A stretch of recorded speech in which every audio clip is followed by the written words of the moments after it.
qui êtes ici et là-bas, on vous salue chaleureusement. Nous avons aujourd'hui une pensée d'abord pour un frère qui est à l'hôpital. Il était sorti du coma et il a fait une nouvelle infection pulmonaire, quelque chose comme ça.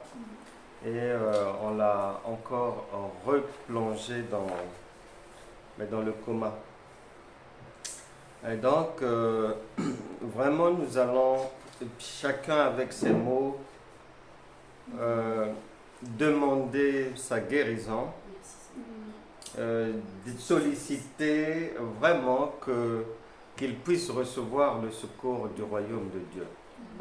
Seigneur, Saint-Esprit, nous te confions ce frère qui est à l'hôpital, que la main divine, que le doigt de Dieu, que les anges du Seigneur le localisent maintenant et que la guérison divine puisse être son partage. Que toute présence anormale dans son corps, parce qu'il aura fumé toute sa vie jusqu'à présent, que le goudron et toutes les traces puissent disparaître maintenant. Que tout ce qui obstrue le fonctionnement normal de ses poumons, de son cœur, puisse partir maintenant. Qu'il soit délivré de la maladie, des douleurs et du coma. Amen. Amen, amen, amen. Soyez bénis. On va poursuivre notre marche dans la vie. Et cette marche-là, périodiquement et souvent, il nous faut nous mettre ensemble pour écouter le conseil de Dieu, afin que notre être, notre identité, nos pensées, notre cœur, notre âme et notre esprit, nos paroles, que tout cet ensemble-là soit blanc. Mais comme cette blouse que j'aime porter, parce que nous avons des objectifs de nous blanchir. Et maintenant, ce blanchissement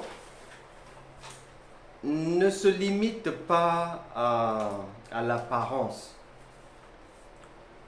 aux vêtements physiques, non. Ça doit être dedans et dehors. Et donc, tantôt, on va vérifier dehors si c'est blanc, et tantôt, on vérifie dedans. Et pour aujourd'hui, dans notre marche spirituelle, on va vérifier dedans. Parce qu'il y a beaucoup de choses à vérifier. Vous savez vous-même qu'une voiture, il y a beaucoup de pièces. Et c'est comme un corps humain. Beaucoup de pièces, courroie de transmission, bougies, batteries, il y en a. Donc à chaque fois, il faut vérifier. Et nous aussi, c'est pareil. L'être humain, on a le corps physique, mais ce corps physique fonctionne sous la tutelle de ce qui vient d'en haut du cerveau, des pensées, du cœur. Et donc on va vérifier à l'intérieur là, si dans notre véhicule il y a quelque chose qui doit être remplacé. Et en préparant ce rendez-vous, il y a tellement de choses, mais j'ai trouvé quelque chose qui peut nous intéresser aujourd'hui, et puis le Seigneur va nous aider. 2 passages à lire et nous rentrons dans le vif de notre sujet. D'abord, 2 Timothée chapitre 4. 2 Timothée chapitre 4, je prends à partir du verset 1. Il est dit ceci. je t'en conjure devant Dieu et devant Jésus-Christ, qui doit juger les vivants et les morts, et au nom de son apparition et de son royaume.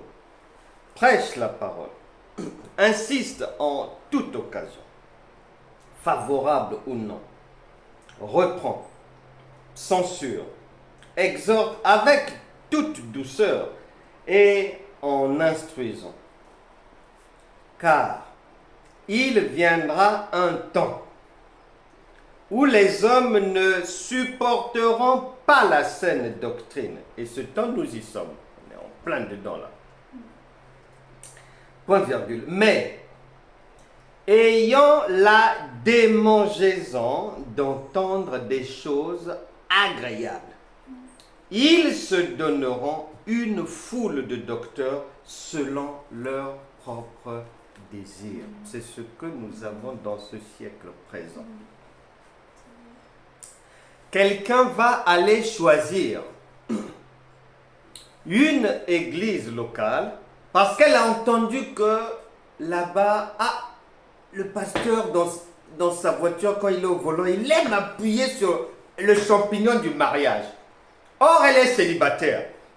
Elle se dit, tiens, certainement Dieu m'envoie dans cette église. Elle prend le sac, toc, toc, toc, toc, toc, toc. Elle plante sa tente dans l'église. Ma sœur, ne t'en fais pas, crois seulement.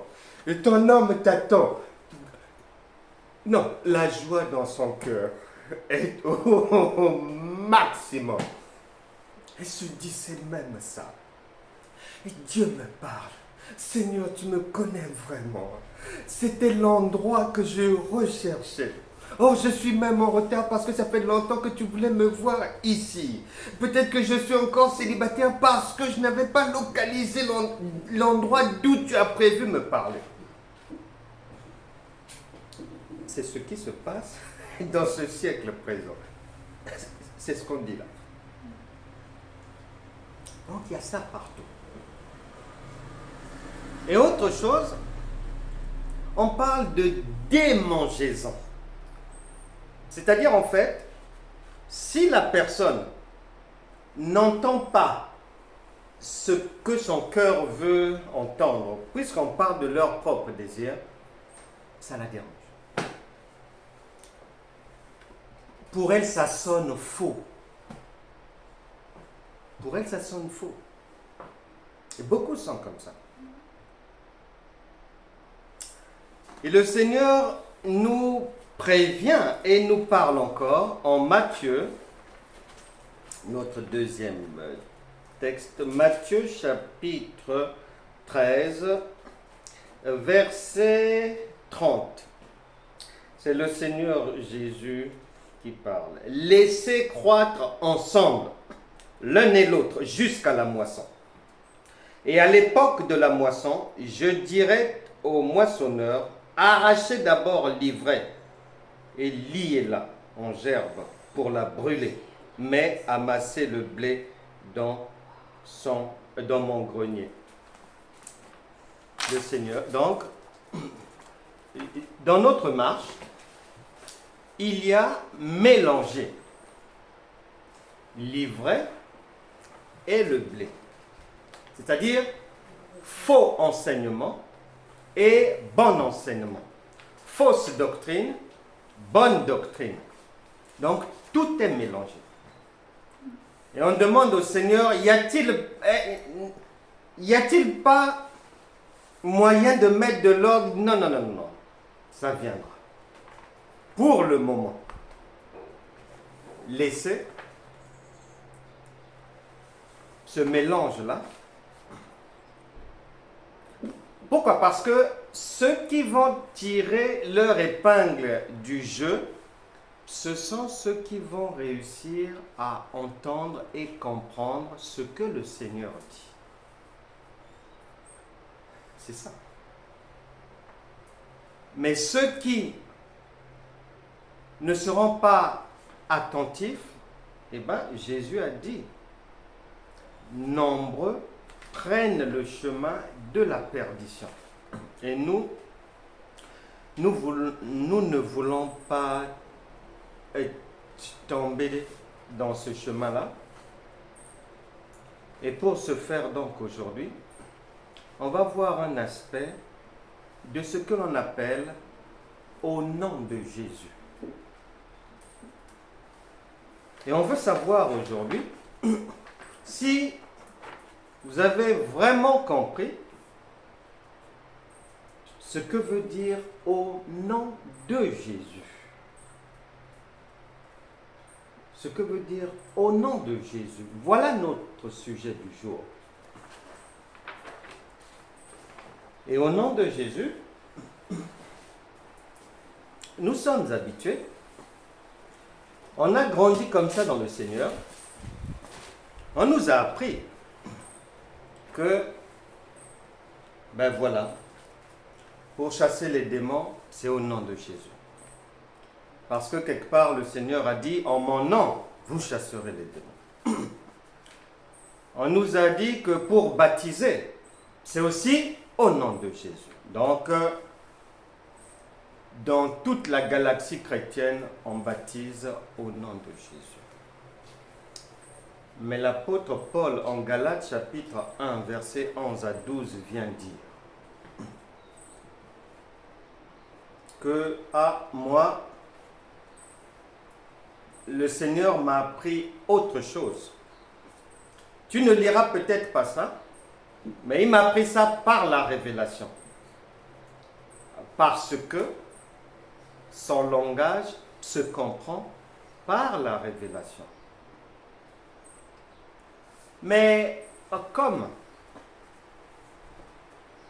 il est écrit, mon peuple périt faute de connaissance. Les gens ne veulent pas prendre le temps de réfléchir, même 2 minutes. La Bible déclare que celui qui réfléchit sur les choses trouve le bonheur. Il y a des choses qui sont très simples dans la vie, mais nous-mêmes, on se les complique.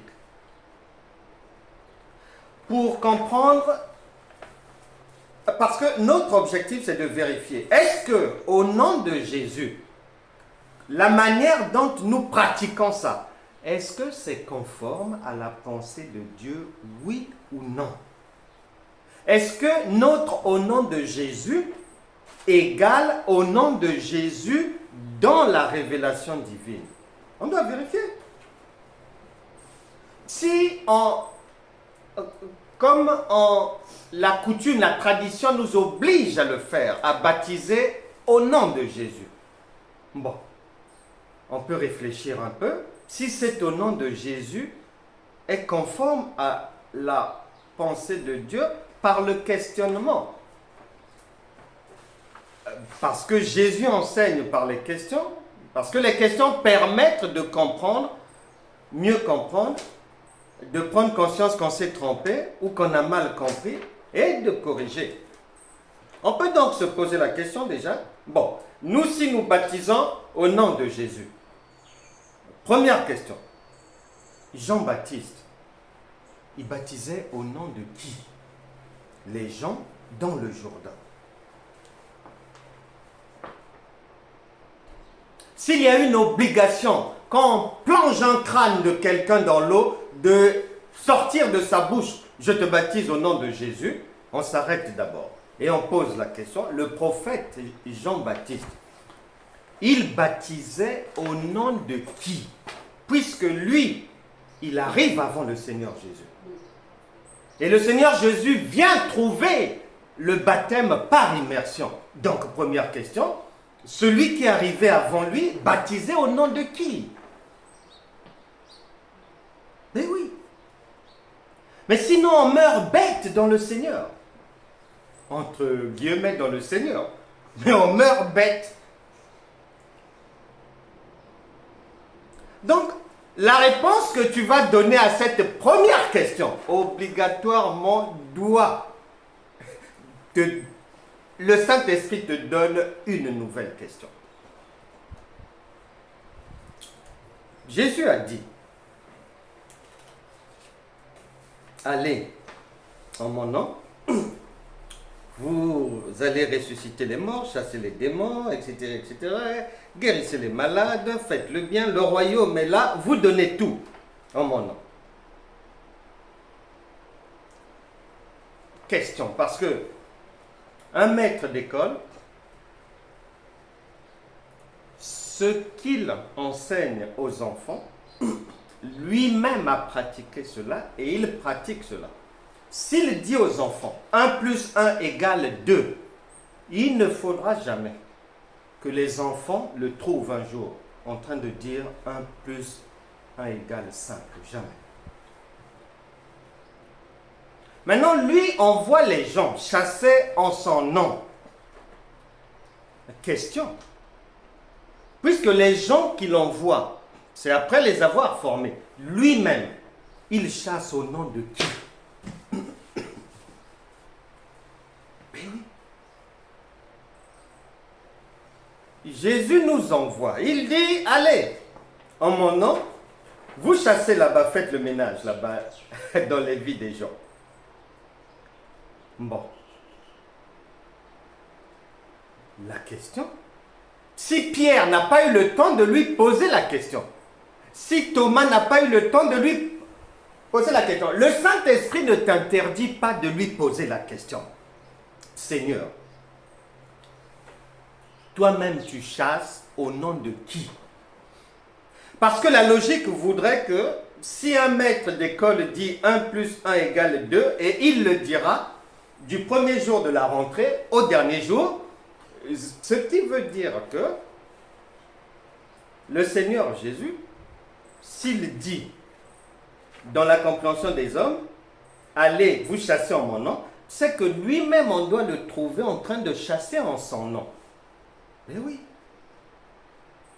Si c'est prononcé au nom de Jésus, et s'il nous dit, allez, ouvrez la bouche, vous gueulez en mon nom là-bas, ils vont partir. Ben, il faut qu'on ait vu quand même un essai. On ne met pas sur la route une voiture qu'on n'a pas essayée à l'usine, non. Voilà le reproche que nous faisons dans ces temps de la fin à ceux qui nous ont précédés et à ceux qui travaillent jusqu'aujourd'hui dans le champ du Seigneur. Une absence totale de vérification. Une absence totale de remise en question de ce qui a été entendu, de ce qui a été enseigné. Parce que l'enseignant, par principe, il ne doit pas se contredire. Il travaille dans la cohérence, obligatoirement.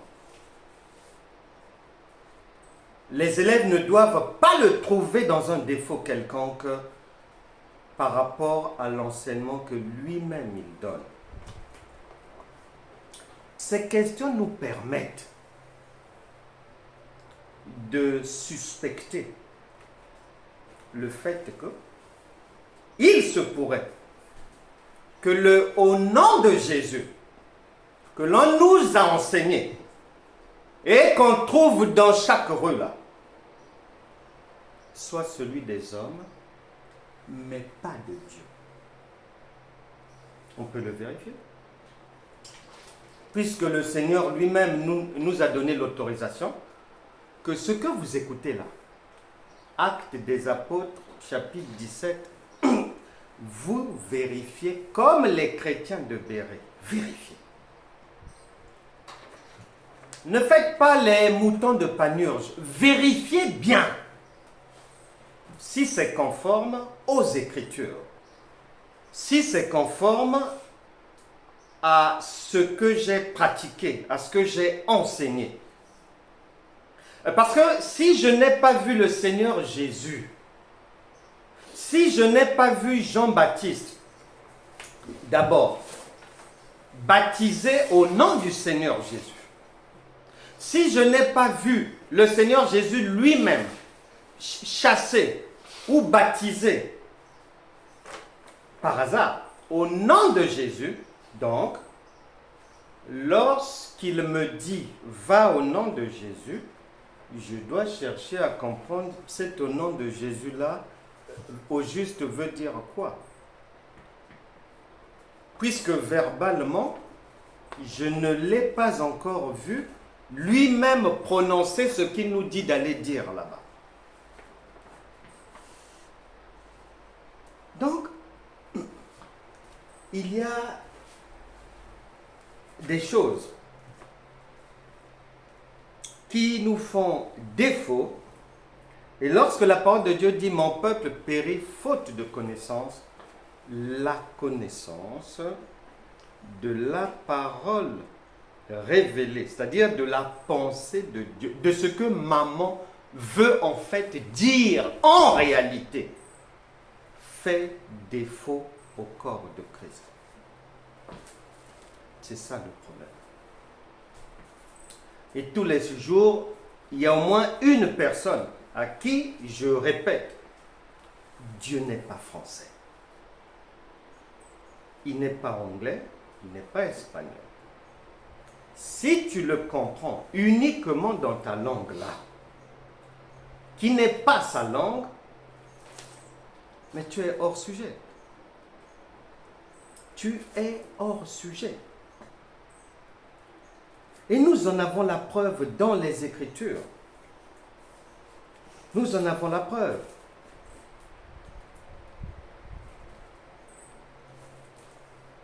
Déjà, avant d'arriver dans les Écritures, je le disais, il y a des choses très simples et qui sont simples à comprendre à partir du moment où quelqu'un réfléchit un peu. Un peu. Lorsqu'on est allé à l'école, jamais un enseignant te dira « Tu feras ceci en mon nom, tu feras cela en mon nom. » Non.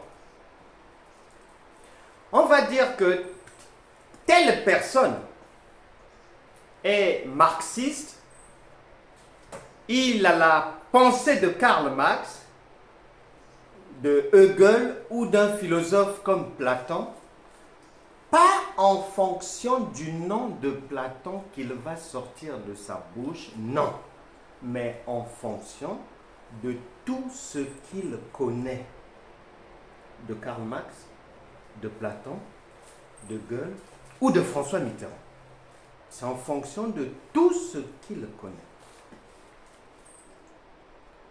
Et un maître ne dit jamais à un élève, bon, quand tu voudras faire cette formule, si tu veux trouver la réponse, tu prononces mon nom, ceci, cela. Non, il va retenir l'enseignement du maître.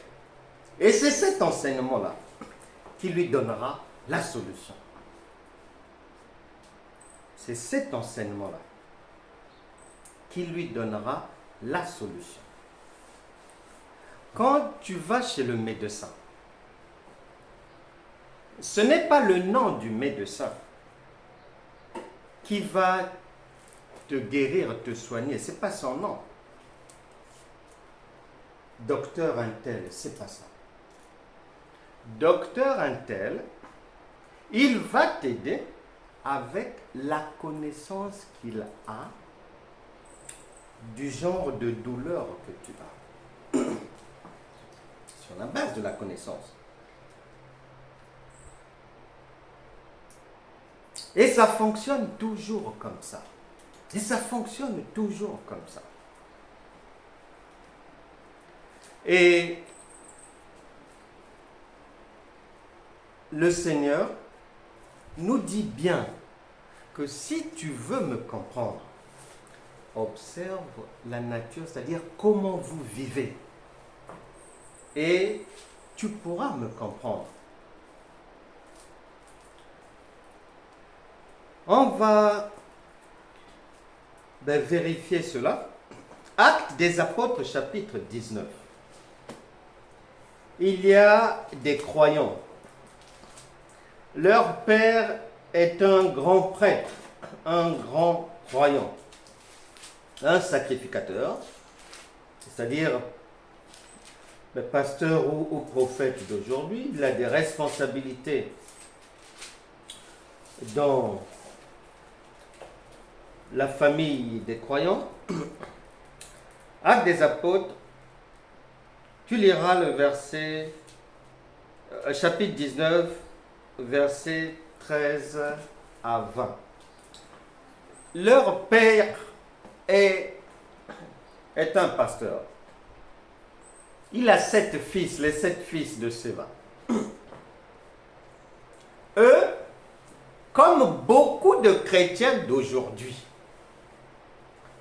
ont suivi des enseignements, ont suivi des enseignements, ont suivi des enseignements, ont suivi des enseignements.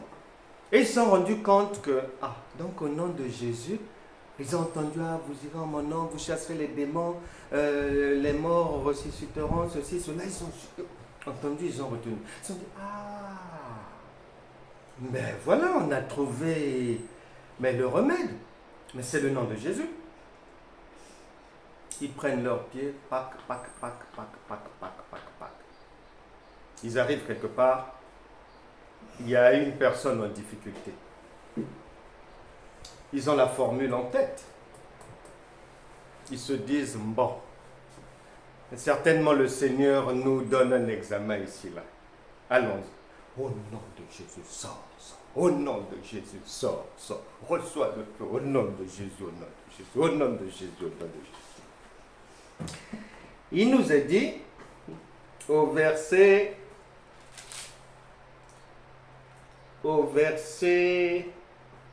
13. Quelques exorcistes juifs ambulants essayèrent d'invoquer sur ceux qui avaient des esprits malins le nom du Seigneur Jésus, en disant, je vous conjure par Jésus que Paul prêche.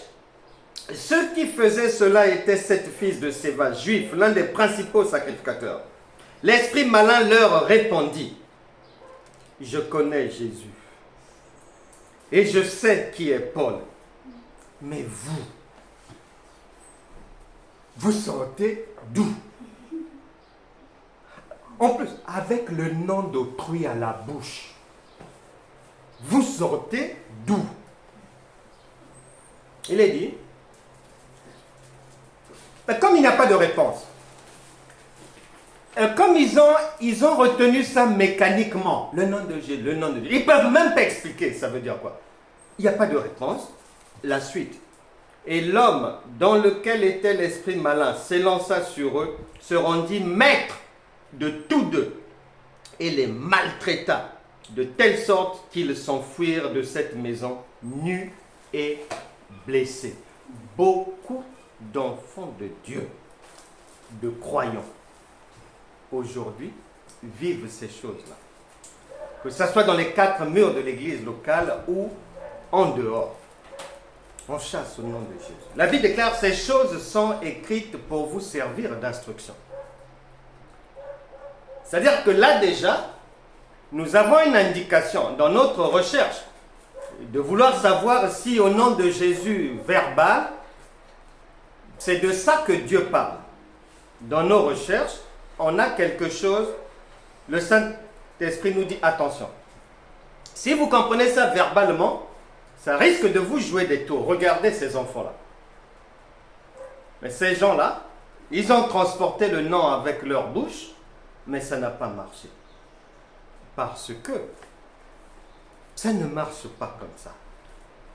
Ça ne marche pas comme ça. Et on va vérifier le Seigneur Jésus lui-même, puisque c'est notre modèle, comment il fonctionne et qu'est-ce qu'il nous a montré. Parce que quand quelqu'un dit A, c'est-à-dire aller chasser en mon nom, et que au niveau B, tu vois la personne ne pas faire ce qu'il a dit avec sa bouche, mais faire autrement, non, n'avance pas si tu n'as pas encore compris. Il y a quelque chose là qui t'échappe. N'avance pas d'abord. Tu dois chercher à comprendre, ah, qu'est-ce que j'ai loupé là? Il dit ça, il ne le fait pas. Il nous dit à nous d'aller faire comment? Matthieu, chapitre 15, verset 28. Matthieu, chapitre 15, verset 28. Matthieu, chapitre 15, verset 28. Ici, il nous est dit ceci. Alors, en fait, c'est une femme qui a des problèmes. Sa fille est en difficulté. Une étrangère rencontre le Seigneur, elle pose le problème. Et le Seigneur Jésus lui dit, ah, toi, tu es une étrangère. Le secours dont je suis porteur, c'est pour les gens de notre pays, de notre peuple, ce n'est pas pour vous. Et la femme lui répond, Maître, les chiens, donc vu que nous les étrangers, nous sommes des chiens, les chiens, ils trouvent le secours même dans les miettes qui viennent de chez vous, qui tombent de la table, de l'une de vos tables. Même une miette, pour nous, ça sera bon. Elle explique ça au Seigneur. Écoute ce que le Seigneur dit. Matthieu 15, verset 28. Alors, Jésus lui dit, femme, ta foi est grande. Qu'il te soit fait comme tu veux. En fait, dans le langage de Dieu, ça veut dire qu'il te soit fait comme selon ce que tu as compris. Si tu comprends que tu n'as pas besoin de souffrir, si tu comprends que c'est Dieu qui est là, ben sers-toi, prends. Et la Bible dit, si tu crois, tu verras la gloire de Dieu. Ne vous accrochez pas au mot français. Si tu crois, tu verras la gloire de Dieu. Cela veut dire, si tu crois, tu le verras s'accomplir, c'est tout. C'est tout, ça ne sert pas de marcher avec le cerveau, avec des mots qui n'ont aucun contenu. Non, ça veut dire, si tu crois, tu le vois s'accomplir. Et il est dit, et à l'heure même, sa fille fut guérie. Question. Est-ce que le nom de Jésus est sorti ici?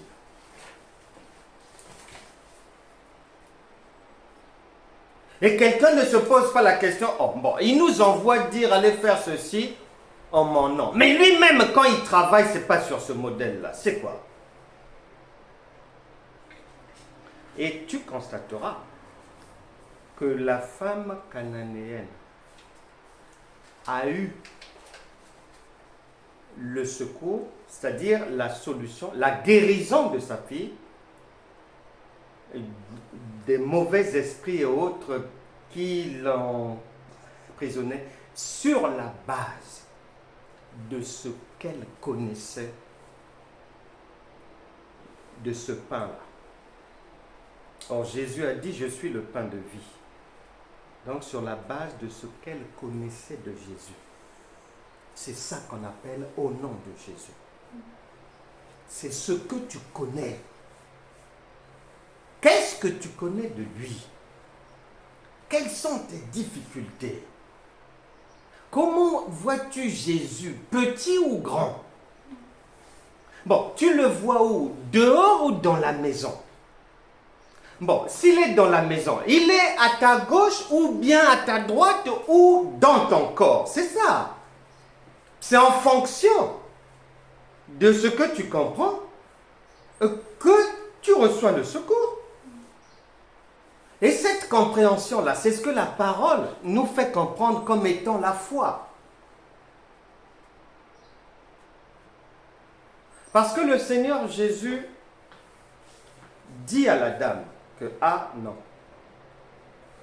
c'est vrai que tu es en souffrance, mais il y a une procédure chez nous. On ne donne pas le pain des enfants aux chiens. Un menteur, une impudique, un impudique, des gens avec des rancunes, la haine, veulent recevoir le secours de Dieu. C'est pas possible.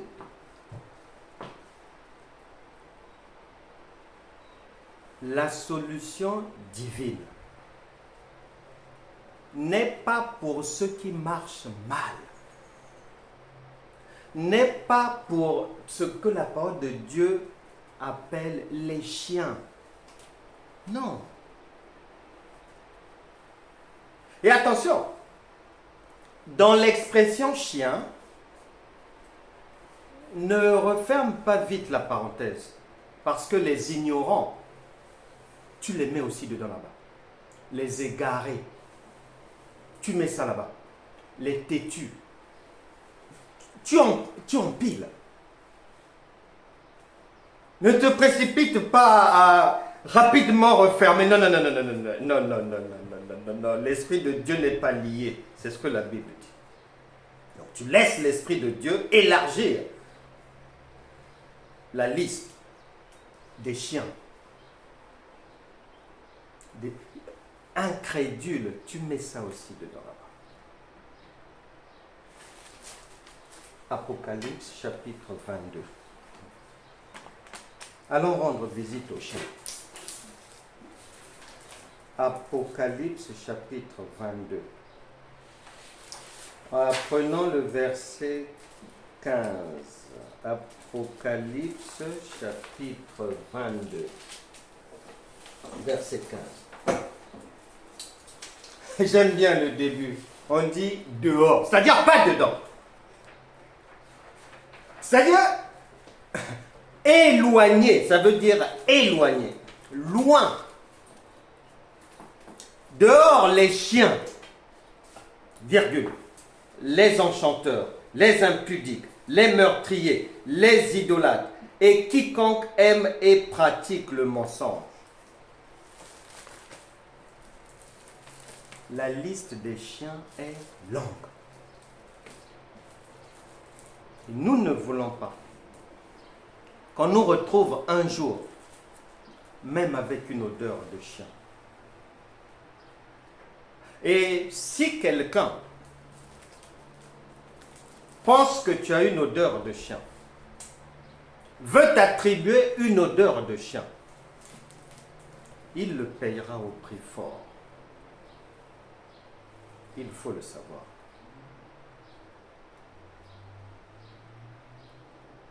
Hier, j'ai écouté une histoire.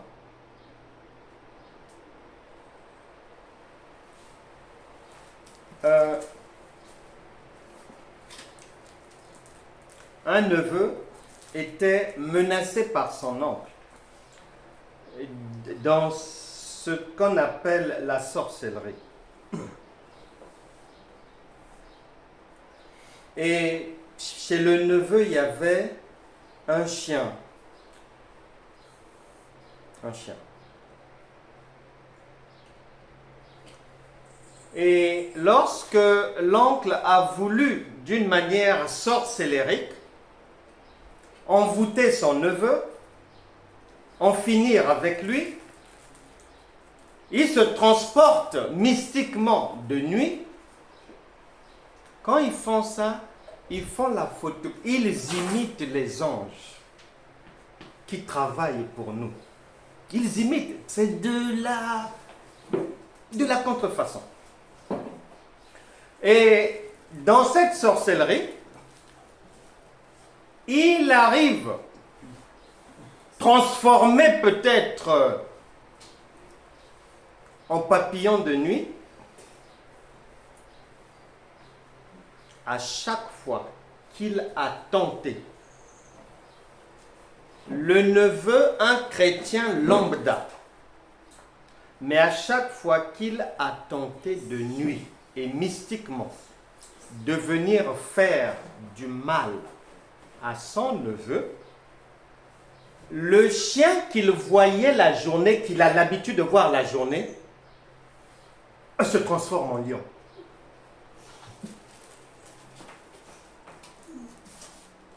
Il n'a jamais pu, jusqu'à ce qu'il ait été obligé de confesser, et c'est lui-même qui a expliqué. À chaque fois que j'ai voulu faire le mal, le petit chien que je vois la journée, la nuit devient un lion. Je l'ai toujours dit. Dieu a 4 visages. L'agneau immolé, l'aigle, l'homme et le lion. Mais l'ignorance fait que on ne parle que de l'agneau immolé. Pourquoi?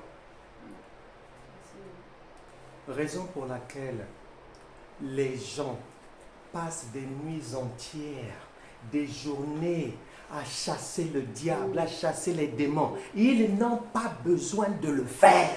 Le lion est là. Mais si tu ne le sais pas, mais tu vas souffrir. Parce que, attention, ce n'est pas au lion de te dire que je suis là. Le lion de la tribu de Juda, il n'a pas à te dire que je suis là. Tu es censé le savoir. Puisque tu lis, il te le dit. Mais si tu penses que c'est un lion du cinéma, mais quand c'est le lion, c'est un lion du cinéma. Et quand c'est l'agneau immolé, tu crois ça, c'est un vrai agneau. Attends, quelque chose ne va pas.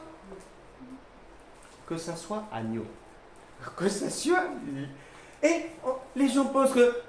Parce que c'est écrit lion de la tribu de Juda. Donc en fait, c'est un lion qui n'est pas lion qu'on voit naturel. Oh mon Dieu. Parce qu'après le vrai chien, là, mon Dieu. Mon Dieu.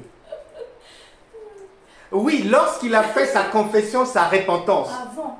La journée maintenant. Il est venu... En fait, il s'est repenti parce que la journée, un jour, il négociait avec le propriétaire du chien pour que le chien soit vendu, pour acheter le chien. Bon, il a dit, il n'y a pas de problème. Maintenant, le jour de l'achat, au moment où il voulait partir avec le chien l'a mordu.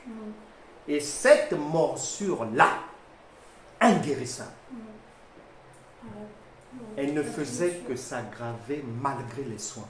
C'est là où il a compris que non, si je ne me réponds pas, je vais mourir. Mon frère, même si les gens parlent du mal de toi, même si tu es mis en accusation quelque part,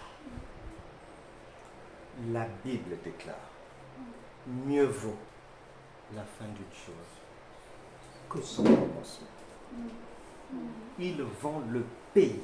Elle va le payer. Il va le payer. Certainement au prix de sa vie. Parce que c'est l'agneau qui pardonne.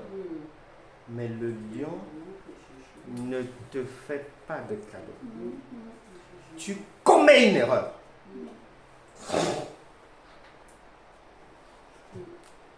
Tu meurs.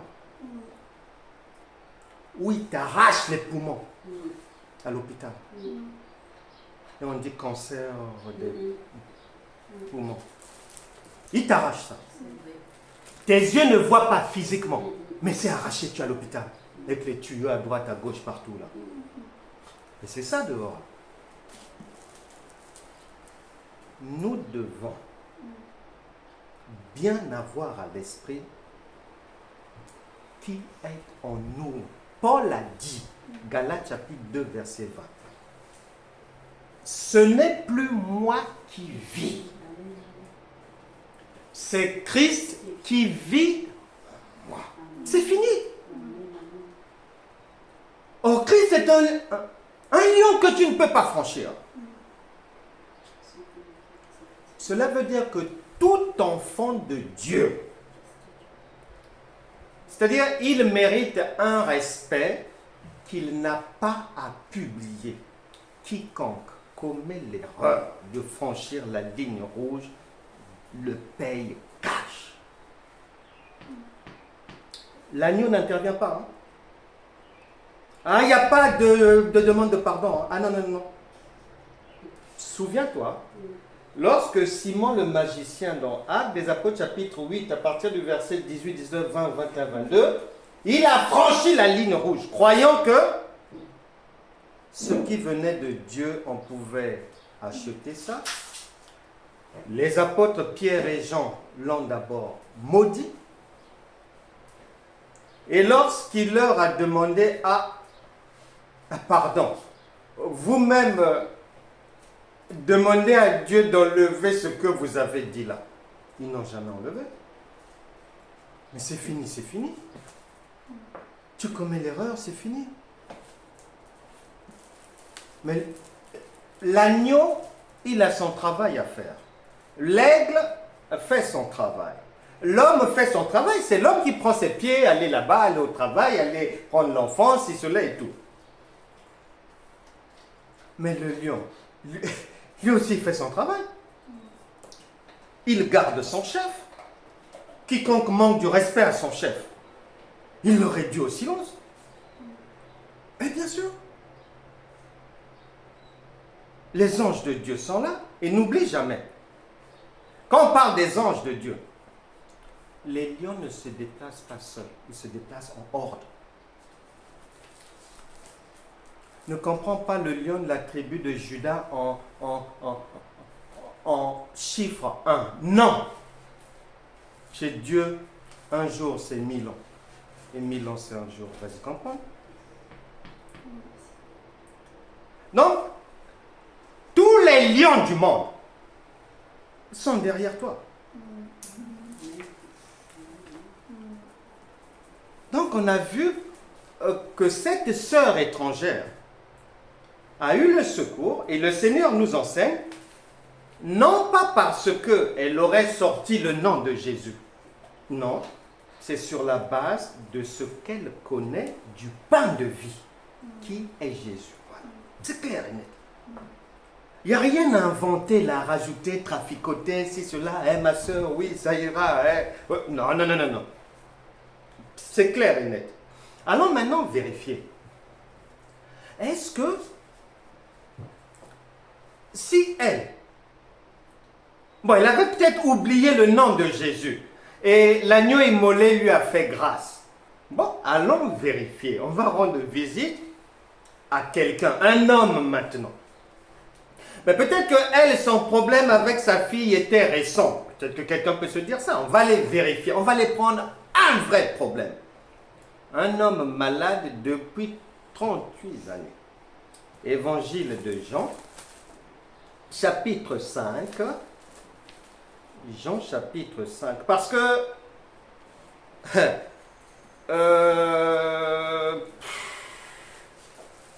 lorsque on fait ce que l'enseignant ne nous a pas demandé de faire, ou ne nous a pas montré, c'est très dangereux. C'est pour ça que les croyants souffrent, triment, broient du noir. Et le Seigneur Jésus se retrouve à cette piscine de Bethesda, en face de cet homme-là, présent depuis 38 années, malade, alité, paralysé. Et le Seigneur Jésus lui dit, au verset 6. Jésus l'ayant vu couché et sachant qu'il était malade depuis longtemps, lui dit, veux-tu être guéri?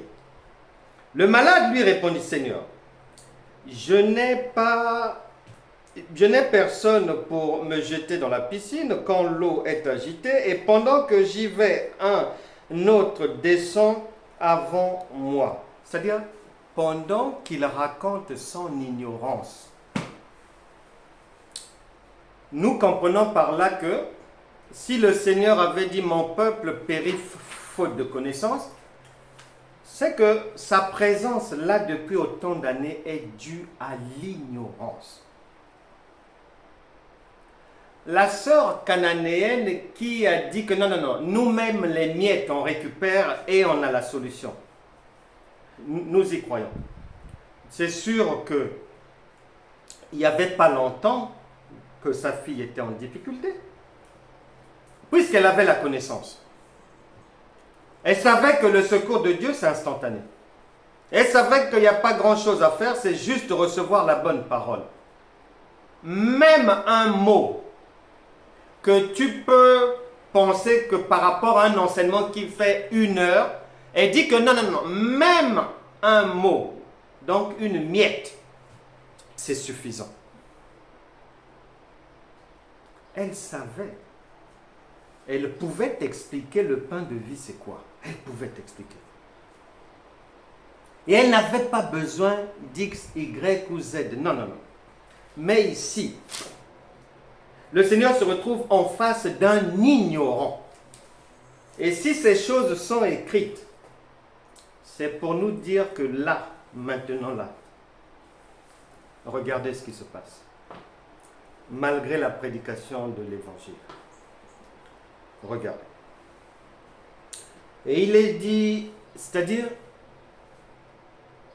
le Seigneur va dire, verset 8, « Lève-toi, lui dit Jésus, prends ton lit et marche. » Aussitôt, cet homme fut guéri, il prit son lit et marcha. Nulle part, oralement, quelqu'un a prononcé le nom de Jésus. Nulle part. On vérifie un peu si, parce que quelqu'un peut dire que oui, mais peut-être après le Seigneur, ça avait changé. On va vérifier. Si après le départ du Seigneur, si le Saint-Esprit a modifié la manière de faire. Actes des Apôtres, chapitre 14. On voit rapidement ça. Actes des Apôtres. On prend un apôtre, c'est l'apôtre Paul. Actes des Apôtres, chapitre 14, verset 8. À Lystre se tenait assis un homme impotent des pieds, boiteux de naissance et qui n'avait jamais marché. Il écoutait parler Paul, et Paul, fixant les regards sur lui et voyant qu'il avait la foi pour être guéri. Ne comprends pas ça en français. Fixant les regards sur lui, Paul. Et Paul fixant les regards sur lui. C'est-à-dire, Paul a vérifié si le monsieur comprenait la parole. Si le monsieur comprenait qu'on était maintenant dans une nouvelle saison où le Saint-Esprit était maintenant à l'œuvre, qu'on n'avait plus à souffrir et que lui n'avait plus à attendre le secours de qui que ce soit. Et Paul, il est dit, voyons qu'il avait la foi pour être guéri. C'est-à-dire, pareil avec la femme cananéenne, la foi c'est la connaissance de Dieu. Jésus a vu qu'elle avait la connaissance. Elle avait compris. Donc, celui qui connaît, il mérite. Il lui a dit, va qu'il te soit fait selon ce que tu veux. Ici, on dit, Paul a vu que, non, c'est bon, hein? Non, sa compréhension n'est plus française. Non, elle ne confond pas. Elle n'est plus dans les interprétations terrestres. La personne est vraiment céleste.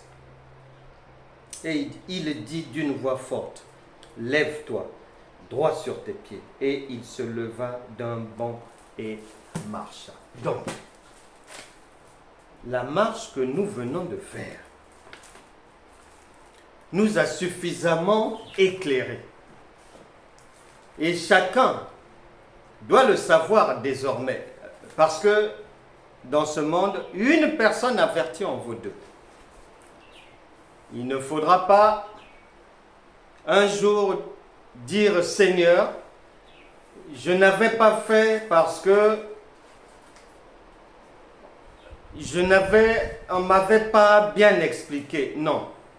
Seigneur, Matin, midi, soir, je sortais ton nom, mais ça n'a pas marché. Mais en fait, ce n'est pas de ma faute, on ne m'avait pas éclairé. Non. À partir de maintenant, tu comprends bien que au nom de Jésus, dans la pensée de Dieu, veut dire la connaissance que tu as du pain de vie. C'est cette connaissance, le degré, le niveau de cette connaissance-là qui va te permettre de guérir, de délivrer, d'avancer dans la vie. Que chacun le comprenne bien. Que ce n'est pas une histoire du nom de Jésus verbal, non. Et les preuves nous sont apportées par les Écritures elles-mêmes, qui sont leurs propres avocats. Raison pour laquelle, mais dans ce monde, tous les jours, ça et là, les gens chassent Satan au nom de Jésus, mais il est toujours là. Ceux qui ont un peu de chance, il va pour revenir. Donc, le fait qu'ils partent même 2 jours, ça leur permet de respirer un peu avant d'entrer encore dans une autre guerre qu'ils ont eux-mêmes fabriquée. Donc, le nom de Jésus, ce n'est pas quelque chose qui est charnel. La pensée de Dieu ne parle pas de quelque chose qui est oral, audible. Non. La Bible déclare ce que l'homme n'a point vu, ce que l'oreille n'a point entendu, ce qui n'est pas monté au cœur de l'homme. Dieu nous les a révélés par son esprit, car l'esprit sonde tout, même les profondeurs de Dieu. J'ai déjà une fois expliqué l'histoire de ce couple en Norvège, à Oslo. Ils avaient 14 ans de vie commune, de mariage, mais sans enfants. Et un jour, ils ont posé leurs problèmes à un ami pasteur qui était en voyage là-bas. Et il leur a simplement dit, ben, la chambre que vous m'avez prêtée pendant mon séjour, mais dormez dans cette chambre, même 7 jours, ça ira. Et vous verrez. Ils n'ont jamais prononcé le nom de Jésus. Lui ne leur avait jamais dit allez cracher le nom de Jésus là-bas, non. C'est ce que tu connais et c'est ce que tu donnes. C'est ce que tu connais de Dieu. C'est ça notre secours. Verset 11, ils ont dit qu'à la vue de ce que Paul avait fait, la foule éleva la voix et dit en langue là aussi. Lycaonienne. Oui, ça. Les dieux sous une forme humaine sont descendus vers nous. On y arrivera un jour. Cette parole, notre marche d'aujourd'hui ne prend pas cette direction, mais on bifurque rapidement pour dire que, en fait, la solution à tous tes problèmes dépend de ta capacité à mettre en marche ta divinité. Ne pense pas que quand on dit que la foule a dit que Dieu, sous une forme humaine, est venu vers nous, que le Saint-Esprit a mis ça seulement comme ça. Non, non, non. C'est pour te dire, voilà, c'est là où tu dois finir. L'objectif, c'est ça. C'est que l'on soit païen, croyant, quiconque. Quand on voit ta vie, quand on voit les problèmes par lesquels tu es passé, et que même si on t'avait plongé la tête sous l'eau, on te retrouve 3 ans après la tête hors de l'eau, les gens eux-mêmes. Ce n'est pas Paul qui a dit à ces gens-là que comme Christ est en moi, je suis Dieu. Non, même les païens ont reconnu que ça, ce genre de problème-là, si tu n'es pas Dieu, tu ne peux pas. Le nom de Jésus, dans la pensée de Dieu, mes bien-aimés, est rattaché à ce que chacun sait de sa divinité et à la mise en pratique réelle de sa divinité. Parce que Paul met en pratique sa nature divine, mais combien le font dans notre monde? Combien le font? Et lorsque ce couple a fait ce que l'homme de Dieu avait dit à Oslo, ils ont eu un enfant, ils ont eu un deuxième enfant. Le nom de Jésus n'est jamais sorti dans cette histoire. La Bible déclare, l'Esprit de Dieu n'est pas lié. C'est-à-dire, enfermer Dieu dans un schéma que pour obtenir un résultat, il faut obligatoirement faire comme ça. C'est ne pas avoir compris la parole de Dieu. C'est être à côté de la plaque. C'est comprendre la lettre. Mais tu comprends la lettre, mais tu n'as pas l'esprit. Au nom de Jésus, tel que c'est souvent pratiqué, mis en pratique, c'est faire un songe, mais tu n'as pas l'interprétation du songe. Tu lis au nom de Jésus, mais tu n'as pas la révélation de ce que ça veut dire. Tu vas buter dans des choses, dans des problèmes, dans des situations compliquées. Et c'est pour ça que les gens ont du mal à sortir des situations compliquées parce que nous avons un réel problème de compréhension de la pensée de Dieu.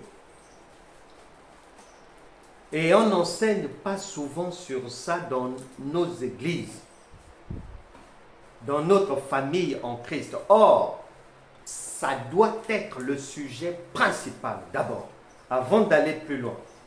Parce que lorsque les fondamentaux sont loupés, c'est mettre la charrue avant les bœufs, vous allez tomber. Jésus a dit quand un aveugle conduit un aveugle, tôt ou tard, vous les retrouverez dans une fosse là-bas devant. Dans un ravin. Obligatoirement. Le Seigneur a dit en Ésaïe 55 que, à partir du verset 8, et tu descendras, que, c'est-à-dire la différence qu'il y a entre votre langue française et mes pensées et ce que je dis en général, c'est comme les cieux et la terre. Regarde la distance. Il dit autant les cieux sont éloignés de la terre. La terre, c'est nous. La terre, c'est nous. Les cieux, c'est lui. Et autant mes pensées sont éloignées de vos pensées, de vos voix. Donc, nous sommes prévenus que ce que je peux lire là, il y a 99% de chances que, si je comprends en français, ce n'est pas ce que Dieu veut me faire comprendre. Donc, il faut que je fasse une marche pour aller trouver des gens qui vont me permettre de comprendre la vraie pensée de Dieu. Ésaïe, par exemple, Moïse, Noé, David, Jephthé, la sœur Esther, qui vont me faire comprendre qu'en fait, ce n'est pas ce que tu as compris en Matthieu. En réalité, notre Père veut dire ça. Et le nom de Jésus est mis à toutes les sauces pour combattre tout. Et le diable, et les démons, et la belle-mère, et les collègues au boulot, et les voisines, et les chefs. Au nom de Jésus, au nom de Jésus. Au nom de Jésus, au nom de Jésus. Que Dieu nous pardonne d'abuser de son nom. Avec beaucoup de légèreté. Mais nous sommes sortis de cette autoroute-là. Amen. Et le Seigneur va continuer à nous éclairer et à nous faire du bien. Parce que l'apôtre Paul a dit que ce que je vous donne, je ne l'ai pas reçu d'un homme. Mais la vie se trouve dans ça, dans la révélation. La pensée de Dieu, c'est la révélation. J'ai failli bondir au plafond cette semaine. J'écoutais un prédicateur, je crois que ça devait faire la 2e ou 3e fois que je l'écoute. J'ai failli vraiment partir, vivre un enlèvement. Quand je l'ai entendu dire, mes bien-aimés, qu'on ne vous montre pas, la foi, c'est la révélation. Je dis, oh mon Dieu, mais qu'est-ce qu'on fait encore ici? Seigneur, viens nous enlever, viens. Mais c'est fini pour nous. Mais tout est dit là. Et j'étais content parce que plusieurs personnes le disent maintenant. Et lorsque quelqu'un dit ça, ça veut dire qu'on avait fait fausse route. On change de route. On monte à l'étape supérieure. On est trop resté terrestre. Or, Dieu est dans la chambre haute. Si tu ne montes pas dans la compréhension, tu ne peux pas voir Dieu. C'est pour ça que Philippe, ceux qui suivaient les enseignements du Seigneur tous les jours, et le Seigneur est là dans sa parole, avec sa parole. Nous pouvons suivre ses enseignements tous les jours. Mais combien sont dans l'ignorance? Et même Philippe dira, écoute, montre-nous le Père. Même lui n'avait pas compris l'enseignement. Même lui, directement enseigné par Dieu, il n'avait pas compris que c'était Dieu.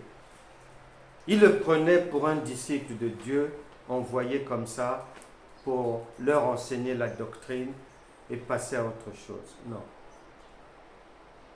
Le nom de Jésus, c'est au-dedans, c'est ce que tu connais et c'est ce que tu pratiques.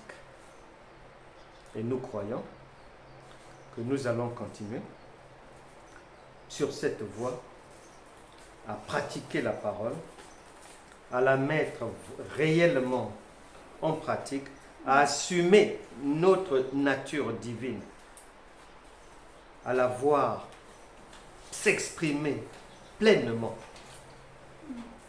Et nous croyons que toute difficulté à laquelle une personne peut faire face, que ça soit de jour, que ça soit de nuit, la solution, le secours est déjà là. Et personne ne doit souffrir. Personne n'a à souffrir pour ça. Le Seigneur vient de nous éclairer encore. La femme cananéenne n'a pas souffert. C'est sa foi qui a travaillé pour recevoir le secours. L'ignorant de la piscine de Bethesda n'a pas souffert, lui non plus, à partir du moment où il a vu Dieu. Même dans son ignorance, il a été secouru. Même dans ton ignorance, même si quelque chose de mauvais t'arrive, et que tu ignorais. Peu importe, le secours est pour toi. Le royaume de Dieu est pour toi. Tu ne peux plus souffrir dans la vie. Que ce soit les démarches à l'école des enfants, que ce soit devant un tribunal, que ce soit aux impôts, que ce soit des accusations dans la rue ou dans un bâtiment, peu importe. La Bible déclare, il ne sommeille ni ne dort. Dieu, n'oublie pas que les gens, la foule a dit, a reconnu et a parlé en langue lycaonienne que Dieu sous une forme humaine est venu. Lorsqu'il dit qu'il ne sommeille ni ne dort, c'est toi-même. Parce qu'en toi, si Christ est en toi, il y a les 4 êtres vivants de la divinité qui ne dorment pas pour nettoyer ta vie, pour résoudre tes problèmes, pour faire taire l'adversité, pour dévorer les entêtés, pour réduire au silence toute adversité, pour vaincre la maladie sans douleur. Une femme, Michel, souffrant d'un cancer, 2 mois à l'hôpital. Son mari a cru à un enseignement, lui ayant révélé que Matthieu chapitre 4 verset 11, ce n'est pas de la fiction, c'est réel. Les anges sont au service de tous ceux qui ont Dieu. Après 2 mois à l'hôpital, un matin, c'est la voisine de Michel, dans la même chambre, qui a assisté à la scène. Michel dormait. La voisine, cette nuit-là, les yeux ouverts. Et le matin, elle dit à Michel, tu as de la chance. Pourquoi? Cette nuit, 4 infirmiers sont venus te soigner.